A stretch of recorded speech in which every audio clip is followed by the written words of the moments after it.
پاکستان میں ہم غیر ملکی جو خواتین کے ریپ کیس کا ہم جائزہ لیں گے۔ ایک ایسا مقدمہ ہے جو صرف قانونی نہیں بلکہ قومی سیاست کے لیے بھی ایک اہم امتحان بنتا نظر آ رہا ہے۔ یہ خبر محض ایک فوجداری مقدمے کی نہیں ہے بلکہ ان کے تین واضح پہلو ہیں: قانون، سیاست اور انصاف کے نظام پر عوامی اعتماد اور ریاست کا امتحان۔ کیا یہ غیر ملکی خواتین ریپ کیس مریم نواز کے لیے ایک بڑا ٹیسٹ کیس ثابت ہوگا؟ ان کا ایک کلپ سنیے۔ وعدہ میں پورا ہو چکا ہے تقریباً کہ اگر آپ زیور پہن کے بھی نکلو، موبائل ہاتھ میں نکلو، پرس ہاتھ میں نکلو، کسی کو جرت نہ ہو آپ کی طرف میلی آنکھ سے دیکھنے کی۔ اور جہاں پر بھی کوئی ہراسمنٹ کا واقعہ ہوتا ہے امیڈیٹلی پولیس ایکشن لیتی ہے۔ لا انفورسمنٹ کے ادارے ان کو میں نے بتا دیا ہے کہ خواتین کے خلاف جو کرائم ہے، بچوں کے خلاف جو کرائم ہے، وہ میری ریڈ لائن ہے اور وہ ریڈ لائن میں کسی کو کراس نہیں کرنے دوں گی۔ جی، ہمارے ساتھ موجود ہیں اے وائی کے نمائندے لاہور سے عابد خان۔ بتائیے گا عابد، یہ بہت پیچیدہ معاملہ ہے، اس میں کرپٹو بھی شامل ہے، تاوان کا کیس ہے، اس میں ریپ کی ایلیگیشنز بھی ہیں، کیا تازہ ترین ہیں؟ جی بالکل جی، چونکہ پہلے تو یہ کیس یوں نظر آ رہا تھا جیسے کہ اغوا اور زیادتی اور جو ہے وہ تاوان کا ایک کیس ہے، مگر آج جس طرح ایئر وائی نیوز نے دونوں خواتین کا، آسٹرڈ گیبریل اور اسٹیفنی جو ہے وہ اینڈریانا کا، جس طرح کا انہوں نے بیان چلایا ہے، ہم نے جو 164 کا بیان ان کا، تو اس سے آپ یقین مانیں کہ یہ مکمل طور پہ بڑا کمپلیکس معاملہ اب نظر آ رہا ہے، اور پورا یوں لگتا ہے کہ جیسے ہم کوئی فلمی سٹوری ہے جو ہم اپنی اسکرینوں پہ چلا رہے ہیں۔ ایک عجیب سے واقعات ہیں جس میں پہلے ہم نے جب وہ چلایا آسٹر گیبریل کا بیان، اس میں اور پھر اسٹیفنی کے بیان میں ان کا یہ کہنا تھا کہ 26 تاریخ کو وہ پاکستان آئیں، اس کے بعد 28 تاریخ تک وہ اسلام آباد میں رہیں، انہیں جو رضا ڈار صاحب ہے وہ لے کر نتھیا گلی بھی گئے، وہاں مختلف انویسٹر سے ملاقاتیں بھی کروائیں اور یہ کہہ کے بلوایا گیا کہ آپ کی کمپنی میں مزید انویسٹمنٹ کروائیں گے، مزید انویسٹرز آ رہے ہیں۔ 29 جون کو جب وہ لاہور آئیں تو لاہور آ کے ان کو یہ کہا کہ کسی شمیم آنٹی نامی خاتون کی سالگرہ ہے تو اس کا کیک لے کر ہم کہیں گھر جا رہے ہیں۔ تو جہاں وہ گھر میں گئے کیک لے کر، تو خواتین کا یہ کہنا تھا اپنے بیان میں کہ ہم انتظار کر رہی تھی کہ اچانک جو ہے وہ اسلحہ بردار مسلح لوگ جو ہیں وہ اندر آئے، انہوں نے ہمیں باندھا اور پھر تشدد کرنا شروع کر دیا۔ اس تشدد کے دوران وہ بار بار ہم سے پیسوں کی ڈیمانڈ کرتے رہے، پہلے $2 لاکھ، پھر $7 لاکھ، پھر $15 لاکھ اور پھر وہ $2 ملین تک بات چلی گئی کہ وہ $2 ملین مانگ رہے تھے۔ اسٹیفنی کا یہ اپنے بیان میں کہنا تھا کہ جب میں نے اسے انکار کیا تو انہوں نے ہمیں یہ دھمکی دی کہ ہم آپ کے جسم کے ٹکڑے ٹکڑے کر کے آپ کے اعضاء بھی بیچ دیں گے۔ مین وائل جو آسٹرڈ گیبریل ہے اور اسٹیفنی ان دونوں کا جسمانی جو ہے وہ تشدد کے حوالے سے اور جو ہے وہ زیادتی کے حوالے سے بھی بیان تھا۔ اسٹیفنی نے تو انکار کیا، اس نے کہا کہ میرے ساتھ ایسا کوئی واقعہ پیش نہیں آیا، جب تاہم جو آسٹرڈ گیبریل ہے اس کا یہ کہنا تھا کہ میرے ساتھ زیادتی کا واقعہ بھی پیش آیا۔ اور پھر جو رضا ڈار صاحب ہے ان کا جو اسٹیفنی نے ایک بڑا دلچسپ اپنے اس میں بیان ظاہر کیا ہے کہ یہ ہمیں لے کر آئے اس گھر کے اندر، ہم ان کے ساتھ آئے اور پھر اس وقت انہوں نے خود بھی یہ شو کیا، جب لوگوں نے ہمیں باندھ دیا تو انہوں نے خود بھی یہ شو کیا کہ جیسے وہ خود بھی وکٹم ہیں، یعنی وہ خود بھی اس پورے معاملے میں شکار ہو چکے ہیں اور وہ خود بھی جو ہیں وہ اس معاملے میں جو ہے متاثر ہیں۔ آپ اس طرح بتا سکتے ہیں، ناظرین کو سمجھا سکتے ہیں، کیونکہ یہ جو 164 کا بیان ہوتا ہے، یہ جو مقدمہ ہوتا ہے، جو تفتیش ہوتی ہے یا کیس ہوتا ہے، اس کی کیا اہمیت ہوتی ہے؟ دیکھیں جی، 164 کا بیان ایک اہم ترین ڈاکومنٹ ہوتی ہے اور عدالت اس سے پہلے جو 164 کا بیان دینے آتا ہے اس سے عدالت باقاعدہ یہ کہتی ہے کہ یہ بیان آپ کے خلاف بھی جا سکتا ہے اگر آپ نے اس کو غلط جو ہے وہ غلط بیانی کی۔ یہ ایک ایسا بیان ہوتا ہے جس کی بنیاد پر پورا کیس چلتا ہے۔ اب چونکہ وہ کیس اب ان کا اس طرح کا ہے کہ جسمانی تشدد ہے، جسمانی جو ہے وہ زیادتی کا نشانہ بنایا گیا، پیسوں کا معاملہ، کرپٹو کرنسی کا معاملہ ہے۔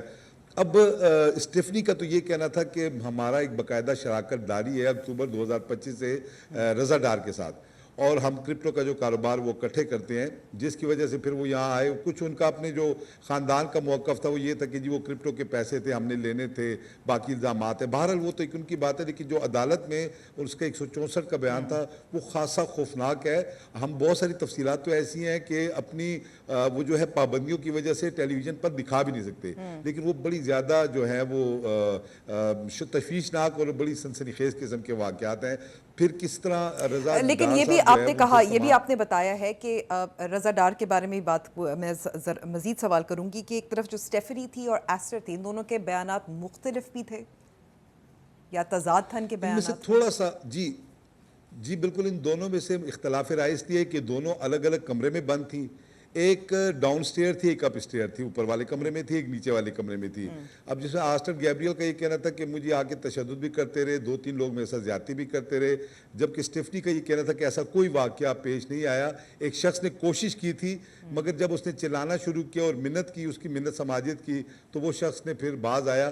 اور اس میں بڑی ایک عجیب سی بات ان کے 164 کے بیان میں یہ بھی ہے کہ آپ یہ دیکھیں کہ وہ بار بار ایک باس کا لفظ استعمال کرتے رہے کہ یہ لوگ مسلسل کسی کے ساتھ رابطے میں تھے اور باس کہہ کے اسے پکار رہے تھے.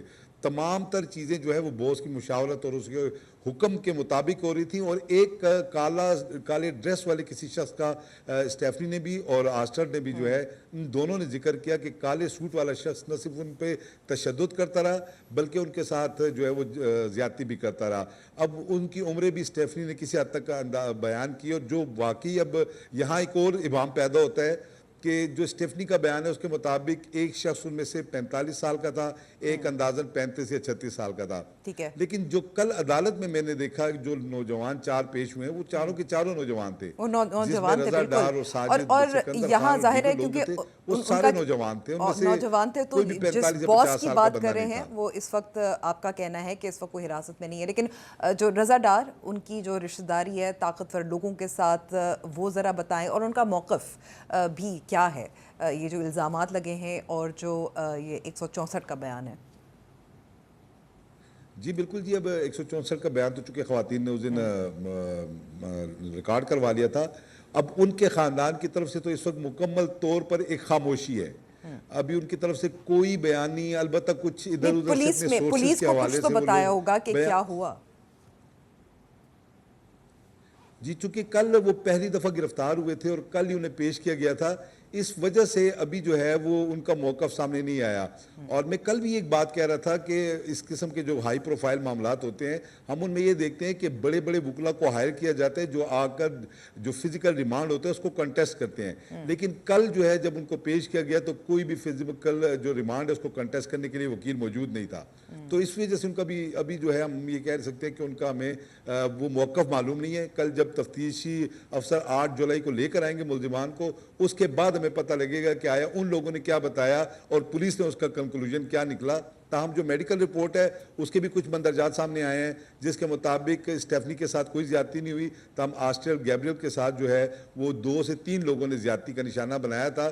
تو یہ کچھ مندرجات سامنے آئے ہیں اس 164 کے بیان میں. یعنی کہ آپ کا کہنا ہے کہ اس وقت ایک طرف جو میڈیکل رپورٹ ہے وہ بھی تصدیق کری ہے کہ اس میں زیادتی کا کیس شامل ہے، ریپ کا کیس شامل ہے، گینگ ریپ یا ریپ کا کیس شامل ہے.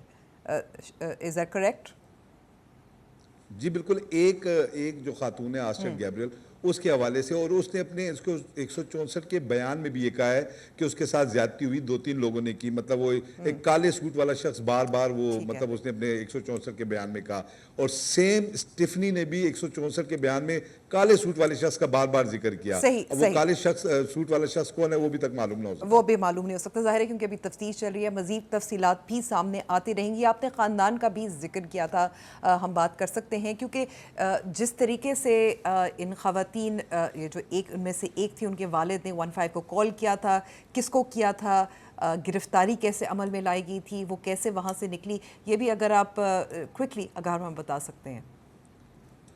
جی بالکل جی. ان کا جو فرار کا جو ہم یہ کہہ سکتے ہیں کہ جو واقعہ تھا وہ بھی ایک پورا ڈرامہ ہے. اب اگر آپ سنیں کہ رضا ڈار ان کو لے کر وہاں سے نکلے، ان کو لے کر وہاں سے جو ہے وہ جب گاڑی کے ساتھ باہر نکلے تو ان کا یہ کہنا تھا کہ ہم نے اپنے موبائل پر جو ہے وہ لوکیشن لگائی ہوئی تھی ایئرپورٹ کی. رضا ڈار ہمیں یہ کہہ رہا تھا کہ ہم آپ کو لے کر ایئرپورٹ جا رہے ہیں، مگر وہ غلط کہہ رہا تھا کیونکہ ہماری لوکیشن ہمیں یہ بتا رہی تھی کہ وہ ایئرپورٹ نہیں جا رہے. پھر راستے میں ان کی گاڑی ٹکرائی ایک گاڑی دوسری گاڑی کے ساتھ، تو یہ دونوں خواتین وہاں سے جمپ کر کے باہر نکلی اور وہاں آ کر ایک میکینک کی دکان میں گھسی اور وہاں انہوں نے شور مچانا شروع کر دیا. پھر وہیں ایک جو ہے وہ ٹریفک وارڈن آیا, اس نے پولیس کو کال کی, پولیس آئی, اور پولیس کے آنے کے بعد جو ہے جب ان دونوں کو دوبارہ گاڑی میں بٹھا کر آگے لے کر جا رہے تھے تو ان خواتین کا کہنا تھا کہ ہمیں شک ہوا کہ شاید یہ پولیس والے بھی ملے ہوئے ہیں رضا ڈار کے ساتھ. مین وائل پولیس والوں نے راستے میں کسی جگہ گاڑی کھڑی کر دی اور یہ کہا کہ ہماری گاڑی خراب ہو گئی ہے. وہاں سے ان دونوں لڑکیوں نے, دونوں خواتین نے دوبارہ جمپ کیا. پھر یہ باہر آئی تو آگے ان کو ایک اور پولیس کی گاڑی ملی, جن کو جب انہوں نے یہ حال احوال بتایا تو انہوں نے کہا کہ ہمارے علم میں ہے یہ معاملہ اور ہم جو ہیں وہ باقاعدہ اس معاملے کی پوری تفتیش کریں. پھر ان دونوں کے ساتھ یہ پولیس اسٹیشن گئی اور وہاں اس کے بعد جو ہے وہ ایف آئی آر ہوئی, پھر 164 کا بیان ہوا. تو یہ پورا ان کے فرار کا جو بھی ایک واقعہ ہے, یہ بھی ایک پورا ہم یہ کہہ سکتے ہیں کہ ایک ڈراماٹائز قسم کی سچویشن ہے جس میں دونوں خواتین 2 بار گاڑیوں سے جو انہوں نے جمپ لگائی اور جمپ لگا کر انہوں نے اپنی جان بچائی. ادروائز ان کا یہی خیال تھا کہ شاید جو رضا ڈار ہے وہ انہیں کہیں اور لے کر جا رہا تھا, کیونکہ وہ مسلسل کال پہ تھا اور کسی باس سے بات کر رہا تھا. اگر آپ مجھے ایک دو جملوں میں بتا سکتے ہیں, کیونکہ فیصل واڈا صاحب نے بات کی تھی کہ میڈیکل رپورٹ سامنے نہیں آ گئی, لیکن وہ آ گئی ہیں. آپ نے بتایا کہ ان کے پاس وکیل نہیں ہے, گرفتاری بھی عمل میں آ گئی ہے. ہم نے دیکھا کہ ان کی رشتہ داری جو ڈیپٹی پرائم منسٹر ہیں اسحاق ڈار صاحب سے بتائی جا رہی ہے, نواز سے بتائے جا رہے ہیں. آپ کیا سمجھتے ہیں کہ یہ خواتین ملک میں رہیں گی؟ یہ کیس کہاں تک جاتا جا رہا ہے؟ آپ کو لگتا ہے کہ کوئی سیاسی مداخلت ہو رہی ہے تفتیش میں یا کسی اور طریقے سے؟ جی بالکل آپ درست فرما رہی ہیں کہ ڈیفینیٹلی جتنے ہائی پروفائل لوگوں کا ان کے ساتھ اس وقت یہ کیس بن چکا ہے, اور اب سے کچھ لمحے پہلے بھی اے آر وائی پر ایک خبر نشر ہوئی تھی, وہ شاید آپ کی نظر سے گزرے گی, کہ جو باس جس کو مسلسل وہ باس کہہ رہے تھے, وہ باس بھی گرفتار کر لیا گیا ہے.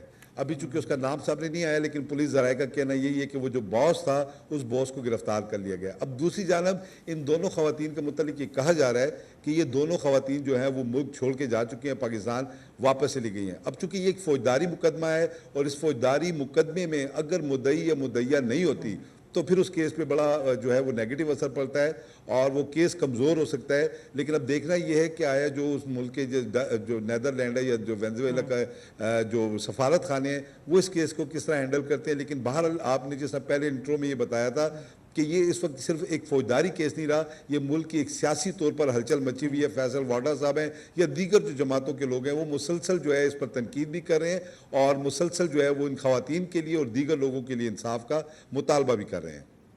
انصاف کا مطالبہ بھی کر رہے ہیں. لیکن اگر آپ بتا سکتے ہیں کہ مثال کے طور پہ اگر یہ خواتین ملک میں موجود نہیں رہتی تو کیس کیسے کنڈکٹ ہوگا؟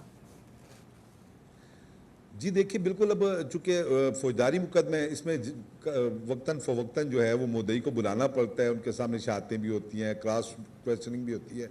لیکن اگر وہ لوگ پاکستان واپس نہیں آئے تو ڈیفینیٹلی یہ کیس ان کا کمزور ہوگا اور اس کیس پر جو ہے وہ ممکن ہے کہ شاید یہ ملزمان جو ہے وہ بعد میں بری بھی ہو جائیں, اور یہ بھی ہو سکتا ہے کہ بعد میں تفتیش میں کچھ اور اینگل نکل آئے, کوئی اور معاملات سامنے آ جائیں تو شاید کیس کوئی اور اختیار کر لے. اس وقت تو 164 کے بیان کی روشنی میں ہمیں یہ لگتا ہے کہ خاص عابد کچھ رپورٹنگ یہ بھی ہو رہی ہے کہ ڈائریکٹ کال جب 15 پہ آئی تھی تو وہ چیف منسٹر کے ہاؤس بھی گئی تھی.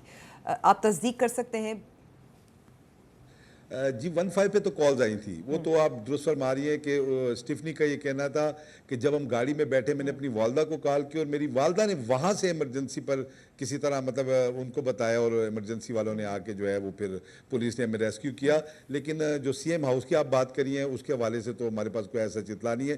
لیکن 15 کے متعلق یا ایمرجنسی کے متعلق تو یہ بات ٹھیک ہے. اسٹیفنی نے خود بھی کہا ہے کہ 15 پہ کال کی گئی تھی اس کے پیرنٹس کی جانب سے, جس کی وجہ سے وہ جو ہے وہ سیف گارڈ ہو سکی. ٹھیک ہے, بہت بہت شکریہ ہمیں وقت دینے کا. جو کیس میں ڈیولپمنٹس ہوئی ہیں اس پہ بھی آگاہ بھی کیا ہے, لیکن نظر رکھنے کی ضرورت ہے. یہ باس کی جو بات کر رہی ہے, جن کی خبر آئی ہے کہ ان کو گرفتار کیا گیا تھا, وہ کون ہے اور ان کی شناخت ظاہر ہے معلوم ہوگی اور آگے کیس بھی ہوگی.